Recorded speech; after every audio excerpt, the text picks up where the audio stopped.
right, welcome back to the lens of Neville. Let's look at the movies. Let's look at what Hollywood put out through the eyes of Neville, through the lens of Neville. This week is another Arnie movie, 1990. Probably the daddy of all dream movies, Total Recall. What an amazing thing it is, because I just rewatched it recently, and I got to tell you, there's so much to behold in this one movie. And I know they remade it, and I forget who's in that one, but the original with Arnold Schwarzenegger is the one I'm referring to. So he's a construction worker. You know, I'm gonna get into some spoilers pretty quick, so I'll let you know when I'm definitely crossing the line. But there's some good stuff in here. There's a lot of layers in this one movie, but I will get to a couple punchlines that I think are the best parts. This guy's a construction worker, and he's doing his job like normal everyday guy, and he wants to go on a vacation, and his wife doesn't want him to go on that vacation. She wants him to go to a separate place than the place he wants to go. He's just intrigued by this place. And then he finds out, here comes the spoilers. If you haven't watched Total Recall 1990, go watch it, come back, because the spoilers are going to start here pretty quick. He goes into a place called Total Recall, and it is a outfit that implants a memory, and you pay for the memory, and the memory can have any kind of different adventures in it. So he goes into the shop there, and he designs a vacation, as it were, to be implanted into his memory. And he literally is going through the process, and before you know it, something goes awry, everything's going crazy, and all of a sudden some people are coming after him, and before you know it, he's knee-deep in the exact adventure he subscribed to, because when he went in there, he said he wanted to be a spy, and he wanted to go to Mars, and he wanted to go see, maybe have some aliens in there. He wanted to have a girl designed a certain way with a certain look, and in fact, her picture kind of goes up on the TV screen. Some of the places that come up later in the movie are on the little screen there that are all designed into this dream that he's paying for. He's paying for a memory. And if you don't get more Neville than this, I don't know how closer you could get, because everything is about memories. As we learn the art of revision from Neville, we learn that memories aren't a place, nor are they're not really a now either. They're really literally, when you simmer down a lot of metaphysical teachers and subjects, you find out that they're all simmered in a place called now. And they're not even in a place. They're only on a screen that Neville has enlightened us about, called our imagination. And this movie is all about the imagination. It's all about memory, and it's all about this big, high-octane adventure that Arnold goes through as the character. His name is Quaid, and he's also another character. I'll get into that in a minute, but during the movie, during the explosive outburst of action that happens when he's getting the memory implanted, he is trying to escape these bad guys who seem to be guys he's been working with, and they're trying to abscond him, take him away, but he fights them off, makes it back to his girl interests, his wife. Her name is Lori in the movie, and it's Sharon Stone of 1990 fame. And I believe she was in Basic Instinct, 1987 or 8, somewhere in there, and another big movie at that time too. She's also somebody in Cowboys and Aliens, which I'm going to cover later. I got to write that one down. I did write it down. Okay, so Sharon Stone's his wife, and named Lori, and he gets back to her, and he's escaping these people, and then all of a sudden she's in on it. She's actually trying to shoot him and kill him, and he's like, what the heck's going on here? He escapes out of there.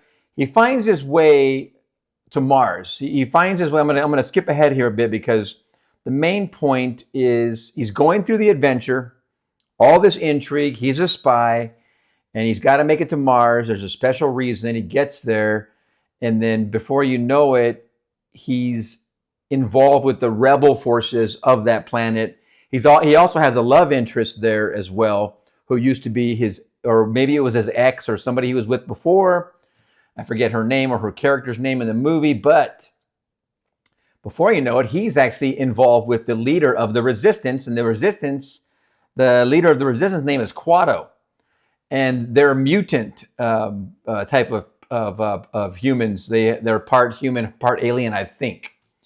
So he meets this Quado, and this is the punchline for me in this movie. This is the real punchline because it really cinches Neville in the middle of this whole thing. He meets Quado. Quado comes out. Quado's this mutant part of this man, and Quado asks Quaid. He says, "Quaid, what do you want?" And Quaid answers and says, "To remember, like everybody else." Something along that. I'm paraphrasing. I believe it was to remember, like everybody else. And then Quado says, "Man's not defined by his memories, only by what he does." And I just had to pause the movie right there and just go, okay, man, look at this. This is so entirely Neville all the way down the middle, because that major punch right there in the middle of the movie, then it goes in probably the third act, or I don't know what it does next, but the idea is Quaid has to then go along and fulfill his dream, and the movie keeps going, and there's a lot of detail to follow, but the idea of memory was what he paid for. He paid for the memory, he got the memory, and he's living in the memory.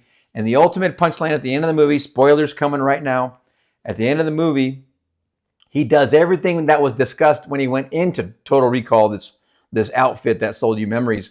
He does everything that was described in that little adventure or that vacation he bought. And at the end of the movie, he's with the gal, and they've released all the oxygen onto the planet, and they've saved the people. I got to add this one other curveball here. The people that, in this adventure memory he purchased, the people, what they represented to me when I was watching this, I was deep in thought, and I was thinking, okay, so these people these people do not have enough air, and hence the hero of the story is Arnold's character, Quaid. He has to go activate this device that melts down this glacier and then releases oxygen and makes an atmosphere.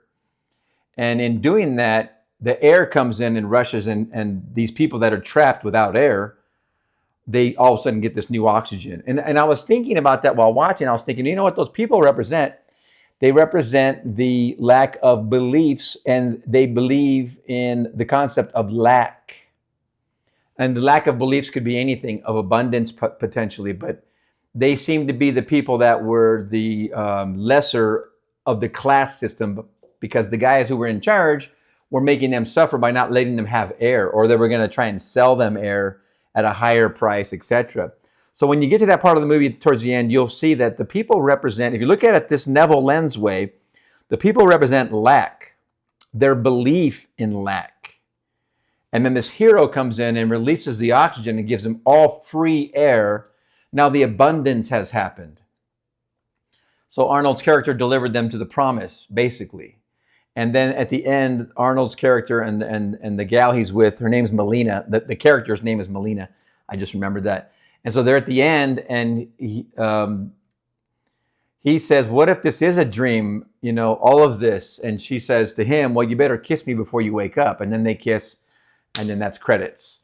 But it is a wonderful movie, because when you consider memory on the screen of space is where that memory, we project it onto the screen of space. When we have memories, if we have a bad memory or a good memory, and we like that memory, no matter if it's good or bad, doesn't matter, we end up putting emotion into that memory.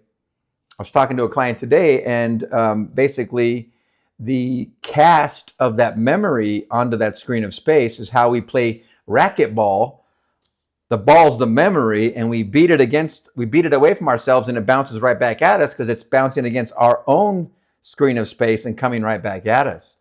So we don't really get far from a memory unless we understand it, and that we're the ones portraying that onto that screen of space. And if we want to change that, we realize that the memory is not now.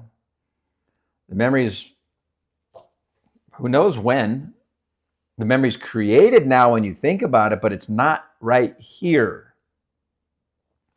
So this is a place to get to, but I know I'm throwing some advanced ideas in there, but the movie is all about these ideas, and it goes very fast. It's a good one. There's a fair amount of violence in it, but for, what is it now? I don't know, 35 years, 36 years old already. You know, it's kind of like, it looks kind of corny considering today's special effects, but it's worth a watch. It's all about memory. It's all about what are we doing with it? How are we casting it out? What is the reflection we're seeing back with it? And what is this big dream within a dream we're actually living? And that movie is a wonderful portrayal about that. So, through the lens of Neville, how do you get any better than that?